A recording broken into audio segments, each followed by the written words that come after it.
Sir 1-2 घंटे में meeting खत्म हो जाएगी, मैनेजर हसरत ने जवाब दिया। कोई प्रॉब्लम नहीं, मैं चला जाता हूँ मीटिंग में। आयशा को तो शाम को घुमाने लेकर जाऊंगा। सर आप जल्दी से फाइल वगैरह रख लीजिए, हम थोड़ी देर में चलेंगे। ये कहकर मैनेजर हसरत वहाँ से चला गया तो अमन ने सारी फाइल बैग में रखी और मीटिंग के लिए तैयार होने लगा। इतने में आयशा उसके पास आकर बोली, कहाँ जाने की तैयारी हो रही है? कहीं नहीं, मीटिंग में जा रहा हूँ, अमन ने जवाब दिया। तुम तो कह रहे थे कि घुमाने लेकर जाओगे। हाँ घुमाने लेकर जाऊंगा, टेंशन मत लो, मैं अपना वादा नहीं तोड़ूंगा। मैं अभी लौट कर आता हूँ थोड़ी देर में, तुम रेडी रहना। और हाँ मैं जा रहा हूँ, इसलिए यहाँ का काम देख लेना और हैंडल कर लेना। अमन ने आयशा को कहा तो आयशा ने हाँ में अपना सर हिला दिया। आयशा को अमन के जाने की वजह से अच्छा मौका मिल गया था। वो अपने प्लान के मुताबिक आज कंपनी से 50 लाख रुपए निकाल लेगी और प्लान तो पहले से ही बनाकर वो बैठी थी। अमन के जाते ही आयशा ने अमन के साइन कॉपी किया और फिर एक चेक फिल किया और वो चेक लेकर कैशियर के पास गई और 50 लाख रुपए लेकर अपने बैग में डाले।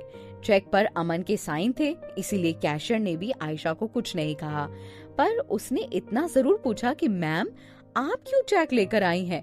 तो आयशा ने बहाना बना दिया कि अमन सर किसी काम में बिजी हैं, इसीलिए उन्होंने मुझे भेजा है। अब तुम मुझ पर भी शक करोगे? और इतना कहकर पैसे लेकर चुपचाप अपनी गाड़ी से अपने घर की ओर रवाना हो गई। उसने गाड़ी में बैठकर उस अनजान नंबर को फोन लगाया, पर नंबर बंद आ रहा था।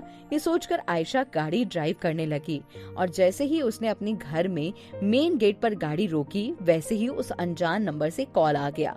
कॉल उठाकर आयशा ने जैसे ही कुछ बोलने के लिए अपना मुंह खोला तो सामने से आवाज आई, वेरी गुड, पैसे निकाल लाई तू? अब एक काम कर, बैंक जाकर ये पैसे अपने अकाउंट में जमा करवा दे। ये सुनकर आयशा चिल्लाकर बोली, क्या बके जा रही हो तुम? सब मेरे ऊपर सवाल करेंगे, मेरे ऊपर चेकिंग की जाएगी।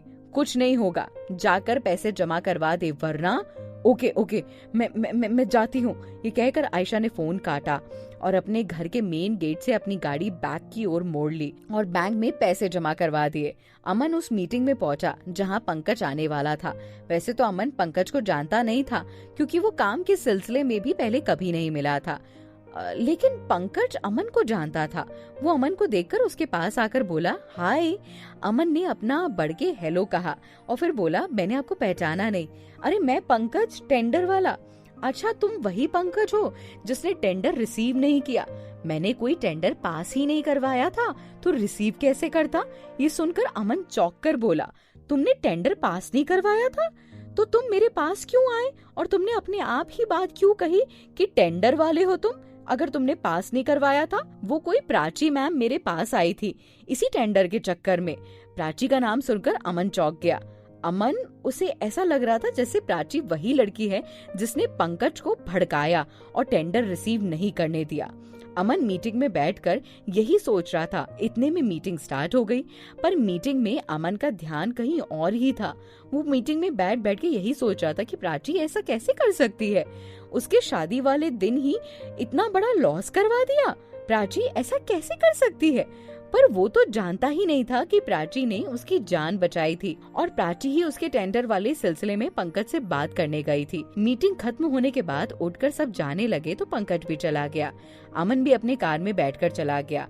अमन अपनी कंपनी पहुंचा और काम करने लगा। उसका मन किसी भी काम में नहीं लग रहा था। वो प्राची को अच्छी तरह समझाना चाहता था। युग अभी भी प्राची के घर पर ही रुका था। जैसा कि तय हुआ था, वो आज प्राची को रेस्टोरेंट ले जाने वाला था। सुबह का चाय, नाश्ता, दोपहर का खाना सब कंप्लीट हो चुका था। सब अपने अपने कमरे में आराम कर रहे थे। प्राची भी अपने कमरे में आराम कर रही थी। इतने में उसके पास मैनेजर रीटा का फोन आया। मैनेजर रीटा का कॉल देखकर प्राची हैरान हो गई। उसे समझ नहीं आया कि मैनेजर रीटा उसे क्यों फोन कर रही हैं, जबकि आरव ने कहा था कि अभी शोरूम का सारा काम वो हैंडल करेगा और प्राची इन सब चीजों से दूर रहेगी। उसने कॉल रिसीव करते ही कहा, हाँ रीटा बोलो। मैम आरव सर कहाँ हैं?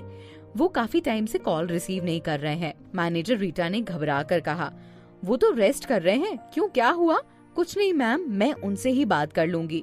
मैनेजर रीटा घबरा कर बोली, क्या हुआ बताओ तो। सॉरी मैम, आरव सर ने मुझे आपसे कुछ भी बताने को मना किया है।